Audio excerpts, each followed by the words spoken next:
From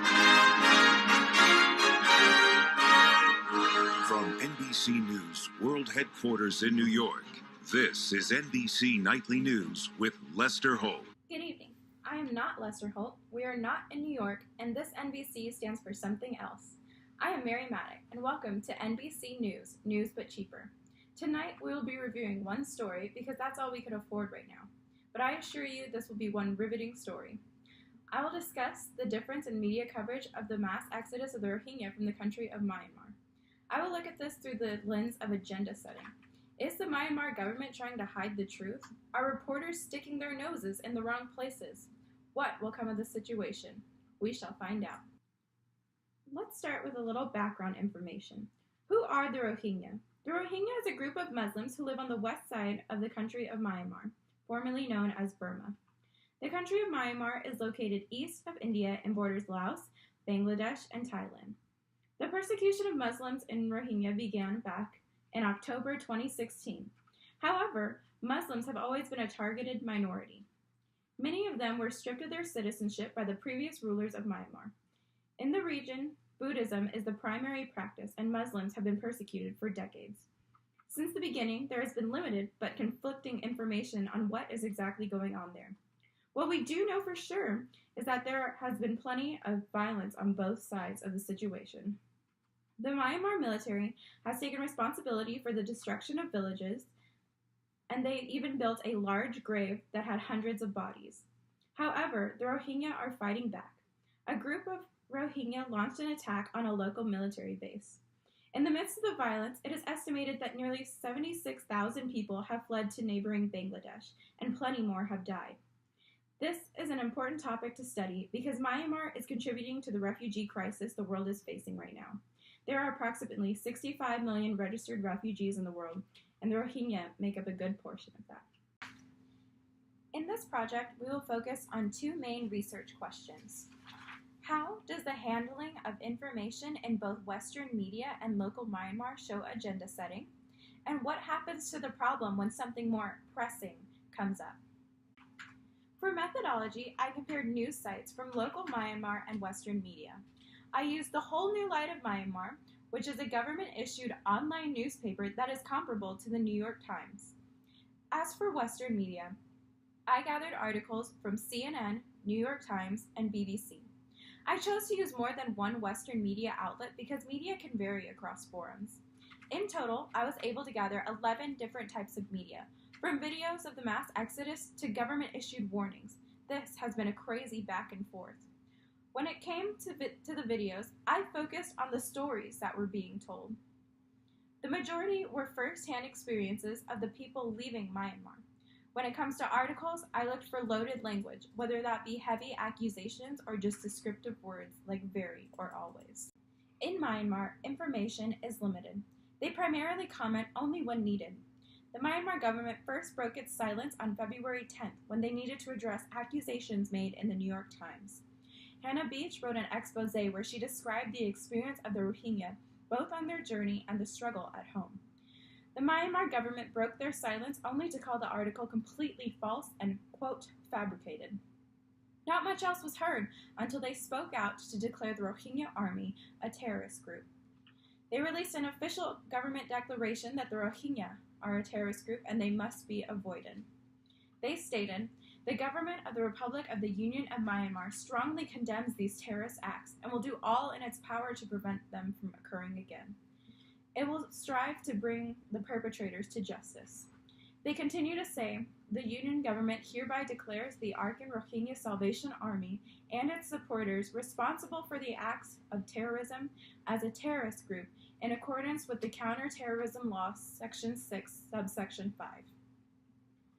This statement came after a Rohingya army attacked a local military base. They did this in response to a military attack that killed 40-plus people. The military later claimed responsibility. Is there a glimmer of hope for the Rohingya returning home? In March of this year, the government began discussing the reinstatement of the Rohingya to their homes. Again, not much was being said, but they did say they would be allowed to return. While they said people would be allowed to return, they never made any lists of those displaced or any instructions on how they planned to reinstate the people. Finally, as of April, the last report in this particular newscast, the government released images and identification of people who have been reinstated. This, too, was in response to criticism that they were doing nothing to aid in the return of the Rohingya. The conversation of reinstatement came during a celebration of independence. The president gave a speech during a parade to celebrate unification. She stated that her people needed to be tolerant and forgiving for the country to thrive as a whole. It is interesting to note that this is where they began talking about reinstatement. Whether it is simply a political statement or not, countries were thrilled at the idea of the Rohingya going home. As a whole, Myanmar's contributions on the topic of the Rohingya is primarily defensive. They don't themselves begin any conversations. It wasn't until they were called out by other governments such as America and neighboring Bangladesh that they added to this narrative. They primarily kept the whole situation under wraps and never addressed their people on what was happening. Their lack of communication on the topic leads many in the West to believe the government is choosing to turn a blind eye. Western media sharply contrasts with the local media of the region. The majority of the information that we have from the situation is from Western media outlets. American reporters have gone into the region to find out as much as they can about the people on their journeys from their homes.